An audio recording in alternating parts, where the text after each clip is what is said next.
म्हातारपणी एकटे राहता आणि पोळी बनवता येत नाही.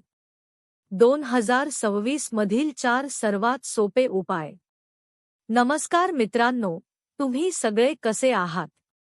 आजचा आपला व्हिडिओ थोडासा वेगळा आहे.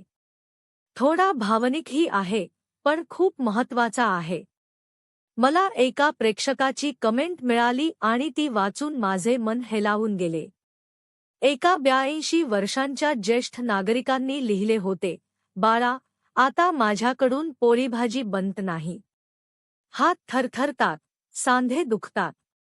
पोळी तर हवीच असते, पण मी काय करू? मी एकटाच आहे. माझ्यासोबत कोणीही नाही. मी त्यांना आणि अशाच परिस्थितीत असलेल्या प्रत्येक ज्येष्ठ व्यक्तीला एक संदेश देऊ इच्छिते, तुम्ही एकटे नाही आहात. आणि आजचा हा व्हिडिओ खास तुमच्यासाठीच आहे. मित्रांनो, जरा विचार करा. ज्यांनी तब्बल 50 वर्षे आपल्या कुटुंबासाठी चूल पेटवली, ज्यांच्या हातच्या पोळीची चव सगळ्यांना आवडायची, आज तेच हात पीठ मळायलाही घाबरतात. ही केवळ जेवणाची समस्या नाही, तर ती स्वाभिमान आणि सन्मानाची समस्या आहे. पण आज मी तुम्हाला सांगणार आहे की 2026 मध्ये आपल्याकडे तंत्रज्ञान आहे, समाजाची साथ आहे आणि सर्वात महत्त्वाचं म्हणजे आपल्याकडे अनेक पर्याय उपलब्ध आहेत. त्यामुळे आता तुम्हाला पोळीसाठी किंवा जेवणासाठी त्रास सहन करण्याची गरज नाही. चला तर मग, कोणताही वेळ न दवडता अशा 4 सोप्या मार्गांबद्दल जाणून घेऊया, जे तुमची ही अडचण कायमची दूर करू शकतात. सर्वात पहिली आणि अत्यंत महत्त्वाची गोष्ट म्हणजे मदत मागणे ही कमजोरी नाही. आपण भारतीय आहोत. आपल्याला आपल्या परिसरातील माणसं आणि आपलेपणा आवडतो. आणि सर्वात मोठी ताकद म्हणजे आपला शेजार. मला माहीत आहे, अनेक ज्येष्ठ व्यक्तींना वाटतं, लोक काय म्हणतील, पण मी म्हणतो, लोक काहीही वाईट विचारणार नाहीत. तुम्ही त्यांच्या मुलांना लहानपणी प्रेम दिलं, सणोत्सवात त्यांच्याशी नाती जपली. आता त्या नात्यांची मदत घेण्याची वेळ आली आहे. फक्त शेजारीच नाही, तर आज देशभरात अनेक सीनियर किचन सुरू झाले आहेत, जिथे खास ज्येष्ठ नागरिकांसाठी पौष्टिक आणि घरगुती जेवण बनवलं जातं. आता हे सर्व पर्याय एक-एक करून समजून घेऊया.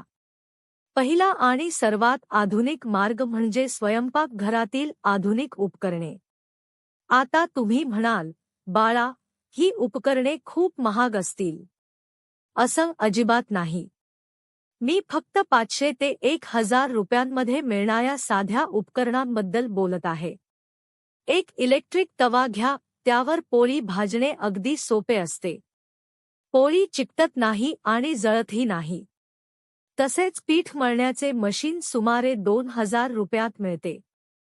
त्यात फक्त पीठ आणि पाणी टाका, स्विच सुरू करा आणि काही क्षणात पीठ तयार होते. त्यामुळे तुमची अर्ध्याहून अधिक मेहनत वाचते. जर तुमचे बजेट थोडे जास्त असेल, तर स्वयंचलित पोळी बनवणारी मशीन देखील उपलब्ध आहेत. त्यात वरून पीठ आणि बाजूला थोडे तेल टाकले की अवघ्या 1 मिनिटात गरमागरम गोल पोळी तयार होते. ही उपकरणे तुमच्या हातांवरील ताण कमी करतात आणि तुमचा स्वावलंबीपणा कायम ठेवण्यास मदत करतात.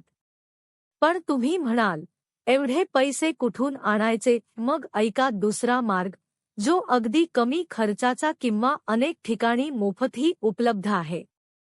दुसरा मार्ग म्हणजे स्थानिक टिफिन सेवा. आज जवळपास प्रत्येक शहरात आणि प्रत्येक परिसरात घरगुती जेवण देणाऱ्या टिफिन सेवा उपलब्ध आहेत. त्यांना फक्त सांगा, मला रोज दुपारचे आणि रात्रीचे मऊ, कमी तेलकट घरगुती जेवण हवे आहे. साधारणपणे दररोज 150 ते 250 रुपयात चांगले जेवण मिळू शकते. महिन्याला साधारण 5000 ते 7000 रुपये खर्च होतो. त्यामुळे औषधांसोबत पौष्टिक जेवणाचीही सोय होते.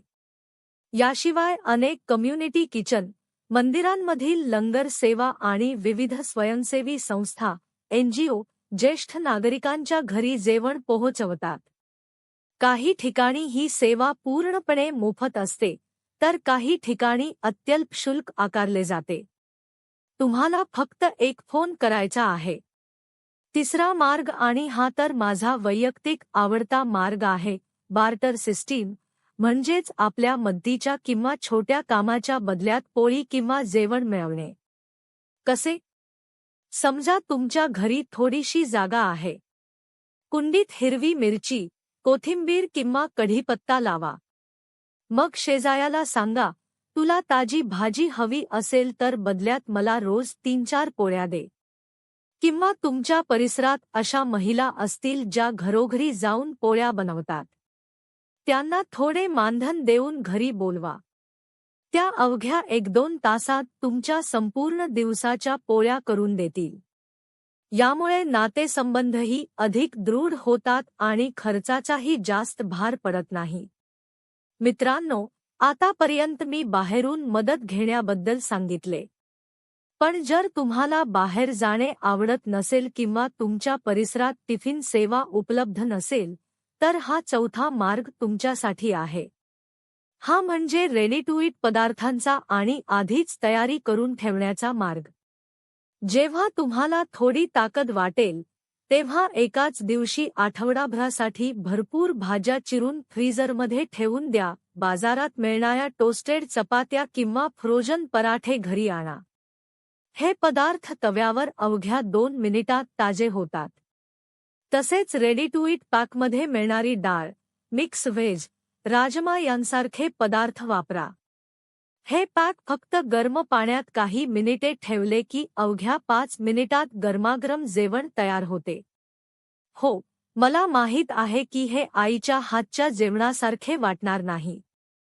पण गरजेच्या वेळी हा एक चांगला पर्याय आहे, जो तुमचे जीवन अधिक सोपे करू शकतो. आता मी थेट त्या 82 वर्षांच्या प्रेक्षकांशी बोलू इच्छिते. हो काका, तुम्ही माझं ऐकता आहात ना? तुम्ही आयुष्यात अनेक संघर्ष पाहिले आहेत. देशाची प्रगती पाहिली आहे. मुलांना मोठं केलं आहे. आज तुमच्याकडून पोळी बनत नाही, ही तुमची चूक नाही. ही फक्त काळाची गरज आहे.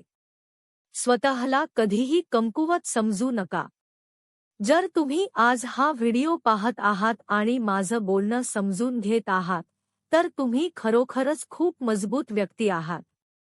तुमचा आनंद, तुमची शांतता आणि तुमचं हसू हीच तुमची सर्वात मोठी संपत्ती आहे. कारण मित्रांनो, अन्न हे पोट भरण्यासाठी असते, स्वाभिमान मोजण्यासाठी नाही. मी सांगितलेले हे 4ही मार्ग वापरून पहा. एक मार्ग उपयोगी पडला नाही, तर दुसरा अवश्य वापरून पहा. पण कधीही हार मानू नका. जर तुम्हाला हा व्हिडिओ आवडला असेल, तर तो नक्की लाईक करा, जेणेकरून हा संदेश अधिकाधिक ज्येष्ठ नागरिकांपर्यंत पोहोचेल. आणखी एक विनंती, खाली कमेंटमध्ये मला पोळी हवी आहे असे लिहा. मी तुम्हाला थेट जेवण पाठवू शकणार नाही, पण तुमच्या शहरातील योग्य टिफिन सेवा किंवा उपलब्ध पर्याय शोधण्यासाठी नक्की मदत करण्याचा प्रयत्न करेन. आणि जर तुमच्या घरात एखादी ज्येष्ठ व्यक्ती असेल, तर हा व्हिडिओ त्यांना नक्की दाखवा. त्यांना सांगा की ते एकटे नाहीत. चॅनेलला सबस्क्राईब करायला विसरू नका. कारण पुढील व्हिडिओंमध्ये आम्ही ज्येष्ठ नागरिकांसाठी आरोग्यविषयक माहिती, उपयुक्त टिप्स आणि त्यांचे कायदेशीर हक्क याबद्दल महत्त्वाची माहिती घेऊन येणार आहोत. स्वतःची काळजी घ्या, शक्य तितके घरचे अन्न खा आणि कोणतीही चिंता करू नका. पुन्हा भेटूया पुढील व्हिडिओमध्ये.